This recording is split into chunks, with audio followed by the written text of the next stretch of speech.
In the previous video lectures, we mentioned a lot about the binary system and how it relates to decimal representations, how we can convert binary numbers to decimal numbers and so forth.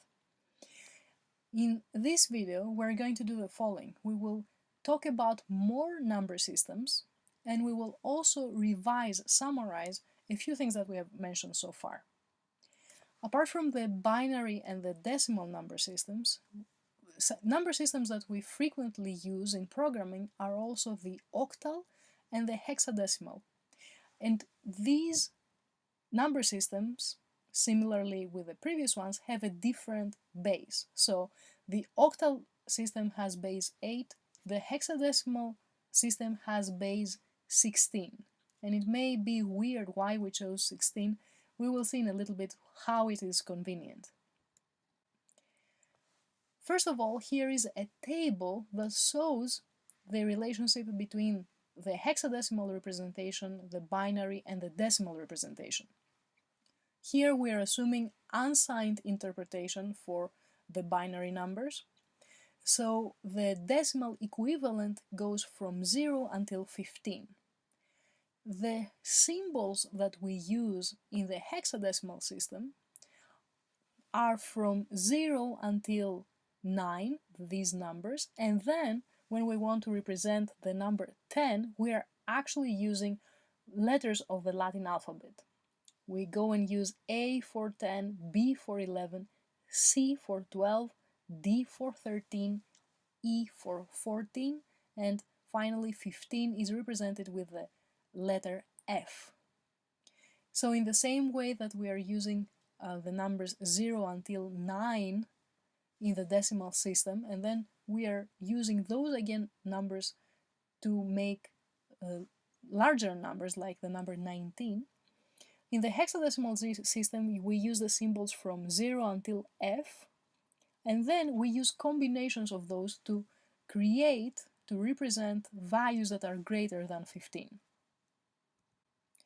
For example, the number 42 in the binary will be represented as 00101010. This is quite confusing if we try to see lots of numbers, binary numbers, one next to the other.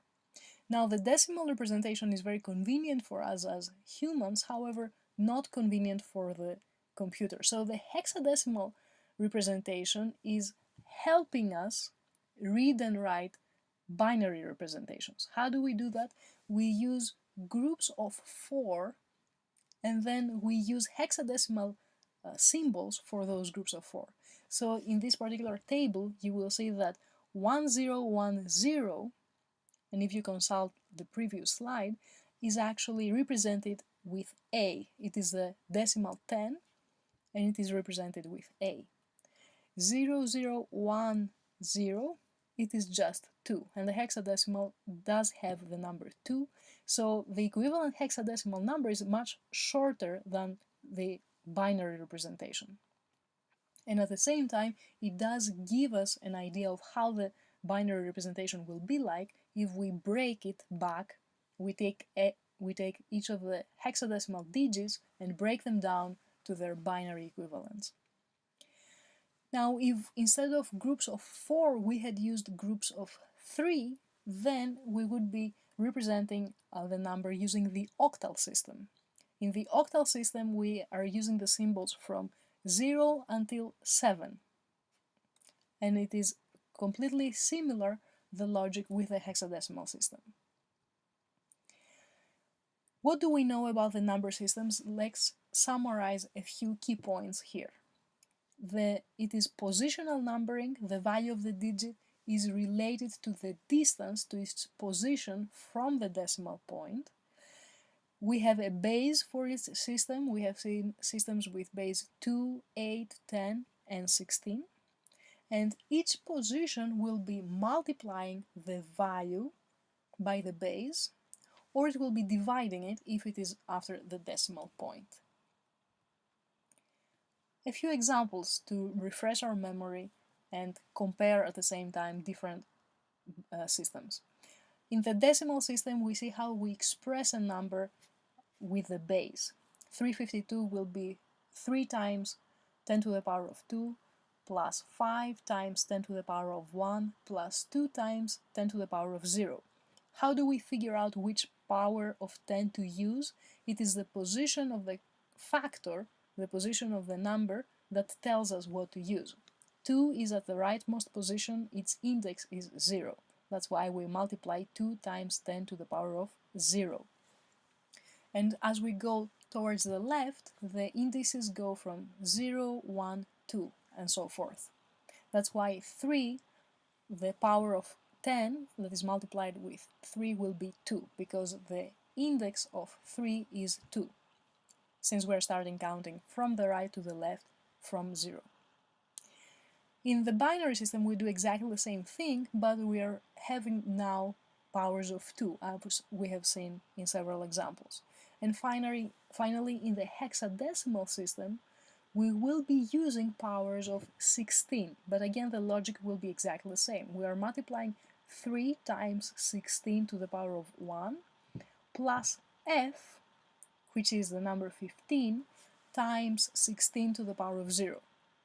That's how we get the final result, which will be 63. The hexadecimal is a little bit different because we are also using letters, but other than that, if you remember that the letters are actually representing decimal numbers, it works in exactly the same way. Let's remind ourselves what we have said about conversions. What is the algorithm that we're using when we want to convert a number from one system to another number system? We divide the number by the base of the system that we want to end up with. So if we have a decimal number and we are converting it to a binary number, we will be dividing by the base of the new number system, which is 2. Then we prepend the remainder to the result, while we replace the number by the quotient, and we repeat until we have a quotient of 0. Let's now see an example that we have seen before, converting the number 42 to its binary representation, but under the prism of the algorithm that we just described. So we will take 42, and since we want to convert it to a binary number, where the base is 2, we will be dividing the number every time by 2. So we take 42, we divide it by 2, the remainder is 0, and this 0 will be part of the result string. It will be at the rightmost position of the result string. Then we take the quotient, 21, and we divide by 2. Again, the remainder will be part of the result string, 1. You already see, if you see the answer, it starts with, from right to left, it goes 0, 1. These are the operations that we have already gone through. Now we will take 10, which is the new quotient, again divide by 2. We will take the remainder and put it into the result string, and so forth, until we have a remainder of 0.